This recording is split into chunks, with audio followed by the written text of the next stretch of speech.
Hello दोस्तों, जैसे कि हमने कल मस्तिष्क के बारे में जाना था कि हमारे सिर के ऊपर सबसे ऊपर तो हमारे कपाल की 8 हड्डियाँ होती हैं। और वो 8 हड्डियों का ग्रुप मतलब हमारे ब्रेन की सुरक्षित रखता है, जिसको हम क्रेनियम बोलते हैं। उसके बाद में हमने देखा था कि उसके नीचे मेनिनजेज नामक झिल्ली पाई जाती है। तो मैंने इसके बारे में आपको बताया था कि मेनिनजेज झिल्ली है, इसकी 3 परत रहती हैं। जैसे कि ये हमारे कपाल की हड्डियाँ मान लेते हैं हम। क्रेनियम सबसे ऊपर, क्रेनियम के बाद में ये मेनिनजेज झिल्ली है ना, इसकी 3 परत पाई जाती है। जैसे कि जो ऊपर की तरफ रहती है उसको हम बाहरी परत या ड्यूरामेटर बोलते हैं, और उसके बाद में एक बीच में आती है जिसका हमें मध्य परत या आरेक्नाइड बोलते हैं। उसके बाद में सबसे नीचे नीचे हमारे मस्तिष्क के पास रहती है जो झिल्ली, उस झिल्ली को हम बोलते हैं मतलब कि पाया मैटर। इसके बाद में हम देखते हैं कि हमारे मस्तिष्क के बारे में। तो उससे पहले मैं आपको बताना चाहूँगा कि हमारे मस्तिष्क में जैसे कि जल की मात्रा कितनी है, तो हम यहाँ से लिखते हैं। जैसे कि मानव मस्तिष्क में जल की मात्रा, मानव मस्तिष्क में जल की मात्रा, मानव मस्तिष्क में जल। तो मानव मस्तिष्क में जल की मात्रा कितनी होती है? लगभग 80 से 85%। अब जैसे कि चलो हम यहाँ से हम और बात करें, जैसे अगर हम मानव शरीर की बात करें कि मानव शरीर में जल की मात्रा कितनी होती है, तो वो होती है 60%। तो यहाँ पर लिख देते हैं मानव शरीर। तो मानव शरीर में जल की मात्रा कितनी होगी? 60% लगभग। अब इसके बाद हम यहीं से बात करें हमारे ब्लड की, तो हमारे ब्लड में कितनी होती है जल की मात्रा? यहाँ पे लिखते हैं हमारे खून में, ये चलो रक्त लिख देता हूँ, खून या रक्त एक ही बात है वो तो मानव ब्लड में जल की मात्रा होती है 79%। और जैसे कि अब यहाँ से हम अगर बात करें हमारे फेफड़ों में जल पाया जाता है, तो फेफड़ों के अगर जल की बात करें तो 80%। तो अब यहाँ से करते हैं फेफड़ों में, तो मानव फेफड़ों में जल की मात्रा कितनी होती है? 80%। चलो अब हम आते हैं ब्रेन पे। तो जैसे ही दोस्तों मानव मस्तिष्क, जिसको हम ब्रेन बोलते हैं, तो मानव मस्तिष्क को 3 भागों में बांटा जाता है। एक तो अग्र मस्तिष्क जो हमारे आगे की तरफ रहता है, और एक मध्य मस्तिष्क जो बीच में रहता है, और एक पश्चिम मस्तिष्क जो पीछे पीछे रहता है। और एक अग्र मस्तिष्क है, ये सबसे बड़ा है आगे की तरफ। ये अग्र मस्तिष्क को हम और किस नाम से जानते हैं, तो मैं यहाँ पर लिखता हूँ।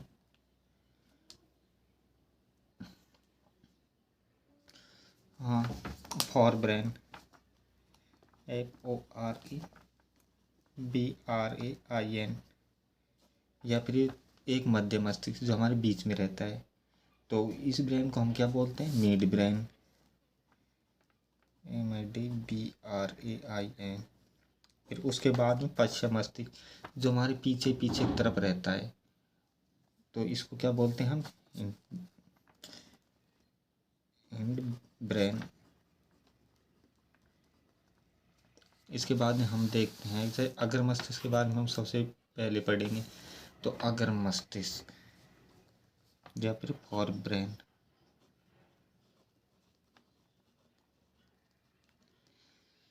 तो अग्र मस्तिष्क, तो इसमें क्या है कि दो मतलब ये हम सब मतलब अग्र मस्तिष्क को कई पार्टों में बांटेंगे। तो सबसे पहले हम सेरिब्रम या डाइन से फैला बांटेंगे। तो सबसे पहले तो हम चलो सेरिब्रम को देख लेते हैं, सेरिब्रम का क्या क्या काम है। तो मैं आपको बता देना चाहता हूँ कि हमारे सेरिब्रम मतलब अग्र मस्तिष्क का काम है कि हमारे गंध का ज्ञान कराना, और ये सबसे बड़ा मस्तिष्क का भाग भी है, लगभग 2/3 भाग मतलब हमारा मस्तिष्क है। तो हम सेरिब्रम यहाँ से हम लिख सकते हैं कि सेरिब्रम को हम 3 पार्टों में बांटेंगे। तो नहीं, अगर मस्तिष्क को 3 भाग में बांटेंगे तो सेरिब्रम है। तो इसको थैलेमस हाइपोथैलेमस इस तरीके से बांटेंगे। सबसे पहले हम सेरिब्रम के बारे में जानते हैं। सेरिब्रम सेरिब्रम, तो सेरिब्रम को हम प्रे मस्तिष्क भी बोलते हैं। और ये क्या है? हमारे मानव मस्तिष्क सबसे बड़ा भाग है। हम यहाँ से लिखते हैं, चलो सेरिब्रम है ना, जो मानव मस्तिष्क का सबसे बड़ा भाग है। मानव मस्तिष्क का सबसे बड़ा भाग, या फिर हम लिख सकते हैं कि लगभग मतलब 66% भाग है। मानव मस्तिष्क का 66% भाग है। और जैसे कि अगर इसमें हम पूछेंगे मतलब इसका काम क्या है, तो ये क्या है, हमें नई चीज़ सीखने की जिज्ञासा, मतलब हमारे सेरिब्रम का काम है सोचना, समझना, रोना, हंसना, सीखना आदि। मतलब कि हमारी मेमोरी का काम, याद रखने का काम कौन करता है, सेरिब्रम। तो यहाँ पर सबसे पहले तो मैं लिख देता हूँ याददाश्त। तो हमारे सेरिब्रम का काम क्या होता है, जैसे इसमें हम आगे लिख सकते हैं नई चीज़ सीखने की जिज्ञासा, नई चीज़ सीखने की जिज्ञासा, सीखने की जिज्ञासा। अब हम यहाँ से नीचे से लिख सकते हैं सोचना, समझना, रोना, हंसना, सोचना, समझना, हंसना, रोना आधिकारिक किसके, सेरिब्रम के। अब हम देख रहे हैं सेरिब्रम में दूसरा भाग होता है जिसको हम बोलते हैं थैलेमस। अगर मस्तिष्क का, सॉरी, अगर मस्तिष्क का एक भाग तो हमने सेरिब्रम पढ़ लिया, अब हम थैलेमस पढ़ेंगे, इसके बाद में हाइपोथैलेमस पढ़ेंगे। तो हम सबसे पहले मतलब थैलेमस को देखते हैं।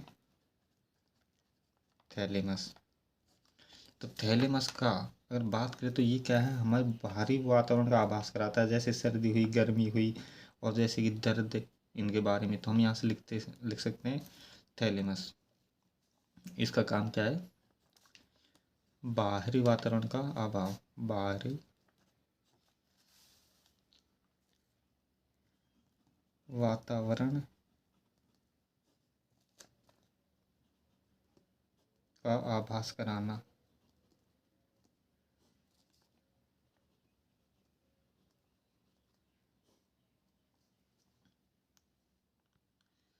अब ठीक है, तो थैलेमस का काम क्या है, बाहरी वातावरण का आभास कराना। जैसे कि हम यहाँ पर लिख सकते हैं, जैसे कि सर्दी, यहाँ लिख सकते हैं गर्मी, या फिर दर्द। अब दर्द से मैं आपको एक बात बताना चाहूँगा, जैसे कि जब व्यक्ति ज़्यादा ड्रिंक कर लेता है, शराब पी लेता है, तो हमारे क्या है, थैलेमस है ना, ये काम करना बंद कर देता है ज़्यादा शराब पीने के कारण। इस वजह से क्या है, आदमी को ना तो सर्दी लगती है, ना गर्मी लगती है, ना उसको दर्द का एहसास होता है। कई बार ड्रिंक करने के बाद में आदमी गिर जाता है, लेकिन उसको क्या है, दर्द नहीं होता है, और उसको सर्दी और गर्मी नहीं लगती, क्योंकि उस टाइम हमारे मस्तिष्क का सेली अगर मस्तिष्क का थैलेमस काम नहीं करता। तो यहाँ से हम लिख सकते हैं अधिक शराब पीने पर, अधिक शराब पीने पर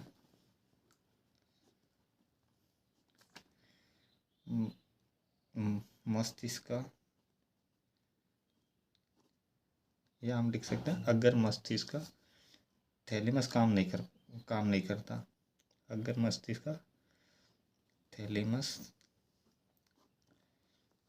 काम नहीं करता, जिसकी वजह से ना तो शराब पीने के बाद में सर्दी लगती है, ना गर्मी लगती है, और ना दर्द का आभास होता है। इसके बाद में हम देखेंगे हाइपोथैलेमस। तो यहाँ से हम लिख सकते हैं, यह अगर मस्तिष्क का तीसरा पार्ट है, हाइपोथैलेमस।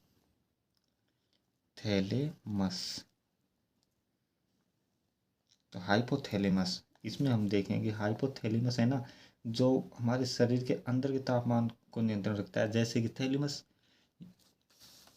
ये है थैलेमस। थैलेमस का क्या काम होता है, हमारे बाहरी वातावरण का आभास कराना, सर्दी, गर्मी, दर्द। और अब हम बात करने जा रहे हैं हाइपोथैलेमस। जैसे कि नाम मिलते जुलते हैं, थैलेमस और हाइपोथैलेमस। और थैलेमस बाहरी वातावरण का अनुमान लगाता है, और हाइपोथैलेमस ये हमारे शरीर के अंदर के तापमान को नियंत्रण करता है। और इसमें क्या होता है कि जैसे गुस्सा हो, प्रेम हो, भूख, प्यास, पसीना, इन पर नियंत्रण रखता है। तो हम यहाँ से लिख सकते हैं हाइपोथैलेमस, ये मानव शरीर के अंदर के तापमान पर नियंत्रित रखता है। ये मानव शरीर के अंदर के तापमान पर नियंत्रण रखता है,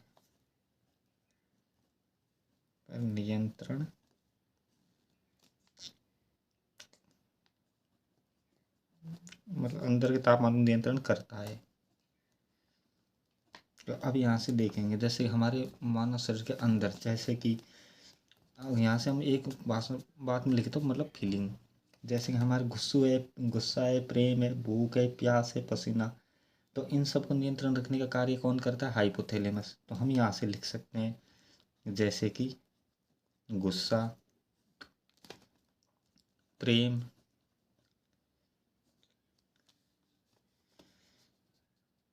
पसीना और भूख, और क्या रहे, हाँ, प्यास। तो हमारे गुस्से पर, प्रेम पर, पसीने आते हैं उन पर, और भूख पर और प्यास पर कौन नियंत्रण रखता है? हमारा हाइपोथैलेमस। तो मतलब एक बात में इसको हम फीलिंग बोल देते हैं, मतलब ये क्या है, हमारी फीलिंग्स है ना, इनको नियंत्रण रखता है।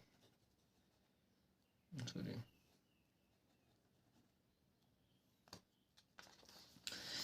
अब जैसे कि मैं एक बात और बताना चाहूँगा, जैसे कि हमारे मस्तिष्क है, तो अगर मस्तिष्क का एक और भाग है जिसको हम बोलते हैं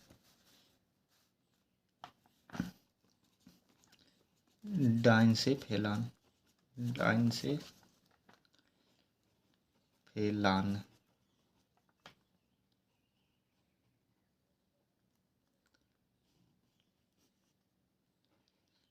तो डाइनसेफेलान है, इसको भी हम दो भागों में बांटेंगे। जैसे कि मैं यहाँ से कर देता हूँ डाइनसेफेलान, सॉरी यहाँ पर लिख देता हूँ, साफ भी नहीं लिखाना है।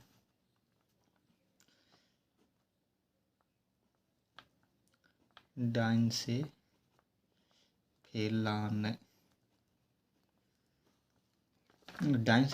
इसको हम दो भागों में बांटेंगे।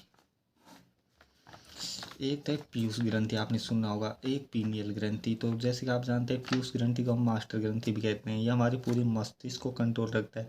एक पीनियल ग्रंथि जिसको हम जैविक घड़ी बोलते हैं, तो इनके बारे में मैं बताऊंगा। सबसे पहले हम देखते हैं पीयूष ग्रंथि के बारे में।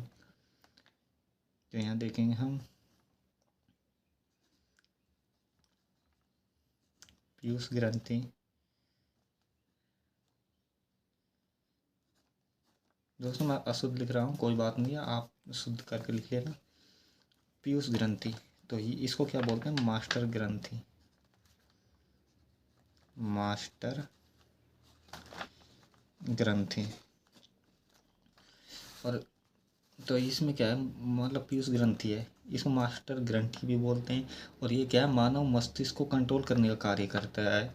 तो हम यहाँ पर लिख देते हैं, मानव मस्तिष्क को कंट्रोल करने का कार्य, मानव मस्तिष्क को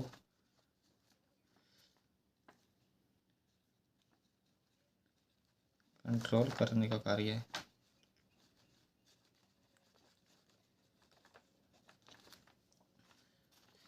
फिर इसके बाद में हम देखते हैं पीनियल ग्रंथि के बारे में।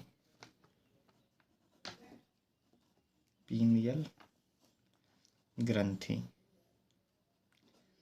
जो पीनियल ग्रंथि है, जिसको क्या है, जैविक घड़ी भी बोलते हैं, जैविक घड़ी।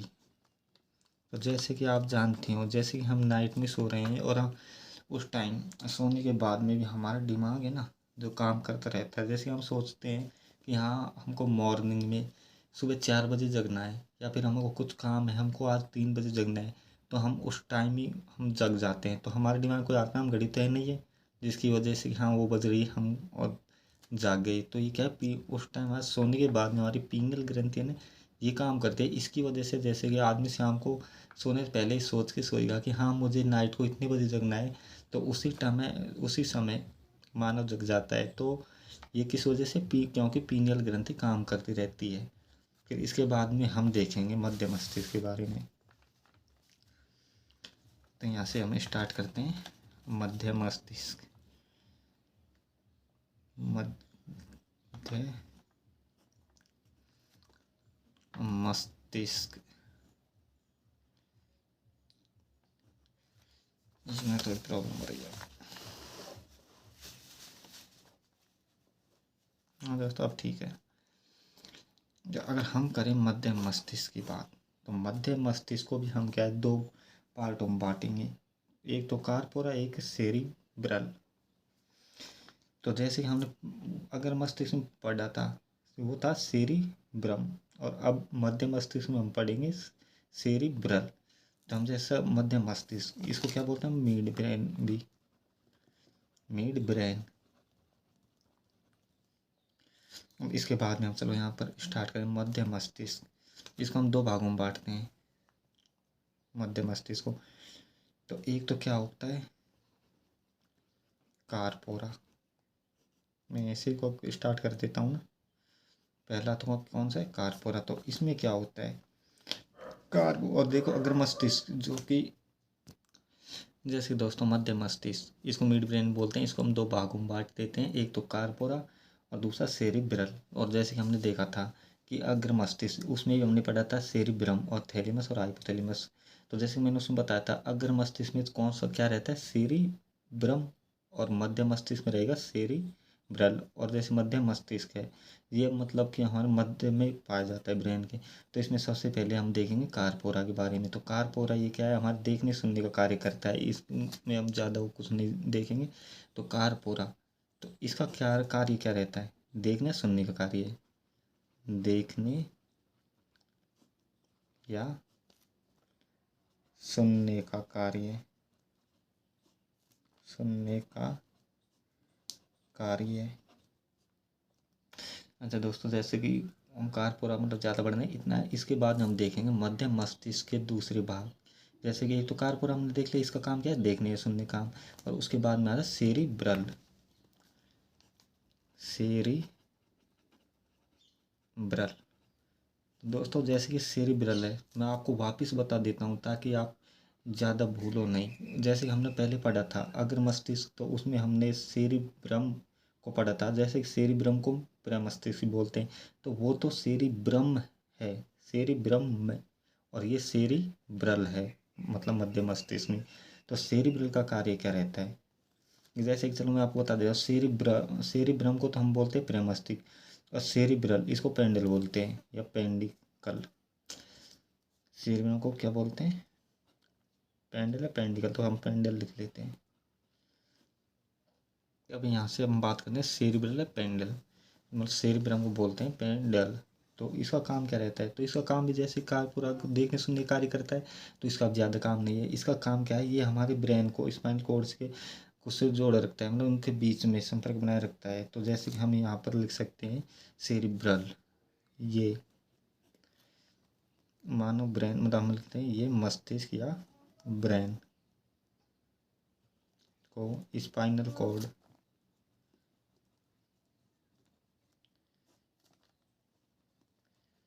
ये सेरिब्रल ये ब्रेन को स्पाइनल कॉर्ड से, मतलब ये ब्रेन और स्पाइनल कॉर्ड को जोड़े रखने का कार्य करती है। या फिर हम बोल सकते हैं ये ब्रेन को या स्पाइनल कॉर्ड से, स्पाइनल कॉर्ड के बीच में आपसी संबंध बना रखती है, के बीच में आपसी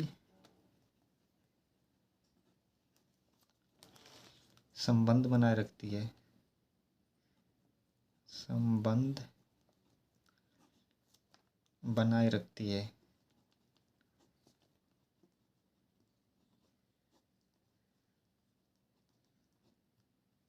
तो यहाँ से अब वो हमारा हो गया अग्र मस्तिष्क हो गया और मध्य मस्तिष्क हो गए। अब हम देखेंगे पश्चिम मस्तिष्क के बारे में। तो मैं यहाँ पर कराने की कोशिश करता हूँ। अब हम देखेंगे, मतलब ये तीसरा पार्ट है हमारे ब्रेन का ना, इस पे मैं लिख देता हूँ मध्य मस्तिष्क, ये दूसरा भाग था, ये तीसरा भाग। तो हम पश्चिम मस्तिष्क, इसको भी हम दो भागों में बांटेंगे। जैसे कि एक तो है सेरिबेलम और दूसरा मेडुला। और जैसे कि देखो दोस्तों, मैंने आपको पहले ही बताया था, लेकिन आप भूलो नहीं, इस वजह से मैं बार बार बता रहा हूँ। हमारे अग्र मस्तिष्क में तो सेरिब्रम पाया जाता है, जिसको प्रे मस्तिष्क बोलते हैं। और हमारे मध्य मस्तिष्क में सेरिब्रल पाया जाता है, जिसको पेडल बोलते हैं। और इसी तरीके से हमारे पश्चिम मस्तिष्क, मतलब पीछे वाले भाग है ना मस्तिष्क का, उसमें पाया जाता है सेरिबेलम।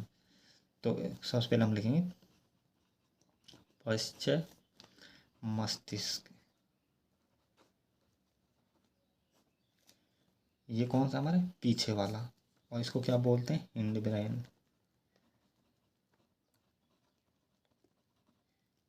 या फिर चलो यहाँ से मैं लिख भी देता हूँ, पीछे वाला भाग है ये मानव मस्तिष्क के पीछे वाला भाग।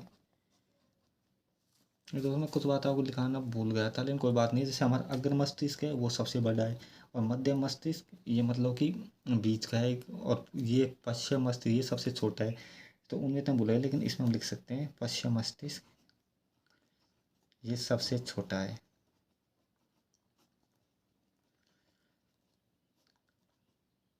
छोटा है। जैसे दोस्तों, अब पश्चिम मस्तिष्क, तो ये हमारे मस्तिष्क के पीछे वाला भाग है, और ये सबसे छोटा भाग है पश्चिम मस्तिष्क, है ना। तो इसको हम दो भागों में बांटते हैं, एक तो सेरिबेलम, एक मेडुला। सबसे पहले हम देखते हैं सेरिबेलम के बारे में। सेरिबेलम, तो सेरिबेलम का क्या काम रहता है? सेरिबेलम काम है हमारे शरीर को संतुलन को बनाए रखना, और हमारे शरीर के बाह्य अंगों को नियंत्रण करना। जैसे हम यहाँ से लिखते हैं सेरिबेलम में, तो सेरिबेलम का कार्य है, एक तो सबसे पहले तो हम इसमें देखेंगे कि शरीर का बैलेंस बनाए रखना। शरीर का सॉरी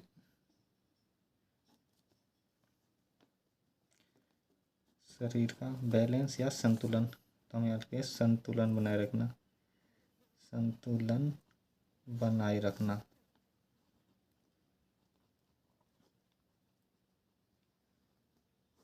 है ना। जैसे सेवियम हमारे शरीर का संतुलन तो बनाए रखेगा, और इसके अलावा ये हमारे शरीर के बाहरी अंगों का भी वो नियंत्रण रखता है। तो यहाँ से हम लिखेंगे शरीर के बाहरी अंगों को नियंत्रण रखना। अंगों को नियंत्रण नियंत्रण करने का कार्य कौन करता है? सेरिबेलम। जैसे कि अब इसमें हम लिख सकते हैं यहाँ शरीर के बाहरी अंगों को कैसे नियंत्रित रखता है। जैसे कि हम हमारा चलना फिरना, पढ़ना लिखना, बोलना आदि को कौन कंट्रोल कर में रखता है? सेरिबेलम। तो इसमें हम लिख सकते हैं जैसे कि आप सीधा लिख दिए, चलना फिरना, सॉरी फिरना,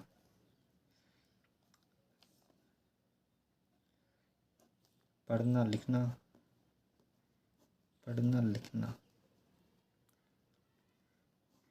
और क्या है इसमें? हाँ, मैं बोलने पर भी, जैसे मैं बताऊंगा ड्रिंक करने के बाद में इसमें प्रॉब्लम होती है, बोलना आदि। और इसमें क्या लिखेंगे हम? मांसपेशियों को संकुचन कराता है, ये भी लिख सकते हैं हम इसमें। लेकिन इस बात को चलो छोड़ो। जैसे मैं आपको बताना चाहूँगा, जैसे कि आदमी शराब पीने के बाद सबसे पहले क्या है, हमारे सेरिबेलम है ना, ये प्रभावित होता है, और इसके बाद में हमारा थैलेमस है, उस पर अटैक होता है। तो सबसे पहले प्रभाव किस पर पड़ता है शराब पीने के बाद में? सेरिबेलम पर। और जब सेरिबेलम पर प्रभाव पड़ेगा, तो जैसे कि वो लड़खड़ाने लगता है बोलते टाइम, और उसके बाद में थैलेमस पर प्रभाव पड़ता है। तो थैलेमस वो हमारे उसके उस पर प्रभाव पड़ता है, जिससे हमको क्या है, वो सर्दी गर्मी नहीं लगती है।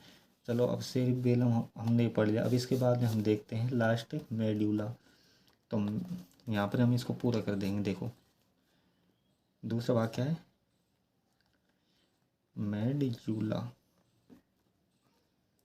तो मेडुला का काम क्या रहता है? तो दोस्तों मेडुला का ज़्यादा काम नहीं है। मेडुला का काम है कि हमारी हृदय है ना, इसकी धड़कन और आहार नाल का संकुचन कराना, और हमारी जैसे पाचन क्रिया और श्वसन क्रिया इन पर नियंत्रण रखता है। तो मेडुला इसका कार्य क्या रहता है, तो इसे हम फर्स्ट तो लिख देंगे यहाँ से, हृदय की धड़कन पर नियंत्रण, हृदय की धड़कन, ये तो हृदय की धड़कन पर नियंत्रण रखता है मेडुला। और एक आहार नाल पर, आहार नाल पर नियंत्रण रखता है कौन, मेडुला। मतलब आहार नाल का मतलब क्रमांकुचन करता है। चल मैं लिख देता हूँ यहाँ से, आहार नाल का क्रमांकुचन, क्रमांकुचन करने कार्य करता है। और जैसे कि हमारे श्वसन लेने पर, श्वसन और हमारे पाचन तंत्र इन पर कौन नियंत्रण रखता है, मेडुला। दोस्तों आज थोड़ा डिस्टर्ब हो रहा हूँ, कोई बात नहीं, हम कल पढ़ेंगे आगे। जैसे हमने मस्तिष्क के बारे में तो हमने पढ़ ही लिया है, क्योंकि बाहर से काफ़ी आवाज़ आ रही है इस वजह से। ये लो, ओके फ्रेंड्स, बाय, कल मिलते हैं। कल हम देखेंगे हमारा तंत्रिका तंत्र है ना, उसका भाग मतलब ब्रेन से निकला होता है। जैसे कि हमने पहले बताया था, हमारी रीढ़ की हड्डी में होकर निकलता है ना, तो उनको हम कल देखेंगे। रीढ़ की हड्डी में कैसे रोग के अंदर होकर आपको मालूम होगा, और अगर आपने देखा तो स्केलेटन सिस्टम को एक बार वापस देख लीजिए रीढ़ की हड्डियों के बारे में, ताकि आपको अच्छे से समझ आए कि रीढ़ की हड्डी हो, जैसे छोटी छोटी हड्डियाँ उन कसूरगा बोलते हैं, कसूरगा के अंदर एक वो छेद पाया जाता है ना, तो उसमें होकर तंत्र का भाग निकलता है, जिसको हम मेरुरज्जु बोलते हैं। Okay bye.